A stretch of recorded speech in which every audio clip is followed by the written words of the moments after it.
reach. So audiobooks let authors reach people who might never pick up a paperback.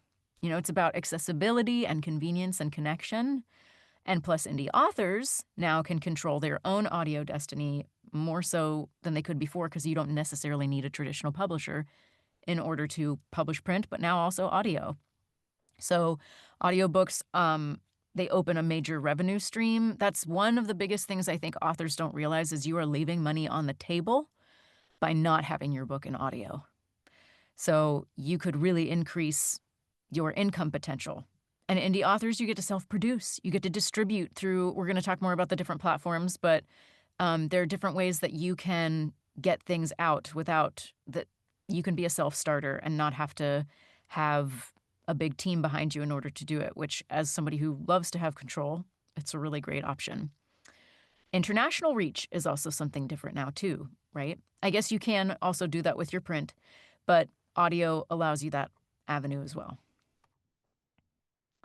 So while audiobooks are bringing exciting opportunities, they're also adding complexity because authors now have to think about, like we were talking about, your other team, producers, marketing, balancing artistic control along with financial investment and visibility in a rapidly growing marketplace. So, the flip side is it can be costly. We'll talk about that more.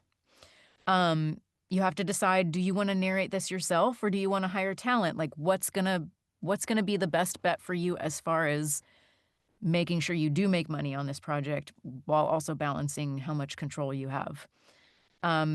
Negotiating your rights. I know this from several of my author friends who are indie authors in the romantasy genre specifically. They were saying that if they don't keep their audio rights, it could sometimes have an impact on if a traditional publisher would want to work with them.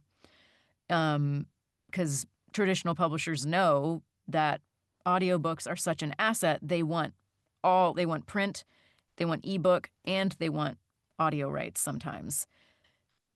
The whole thing is it can be complex when you have to make decisions on what's going to be the best for you because there's so many choices. And if everybody knew exactly what the right one was, we would have a very specific formula and everyone would be doing that. But every single book is different and every author is different. And we're going to get into that more so you can have confidence when you leave here about what's going to be the best choice for you.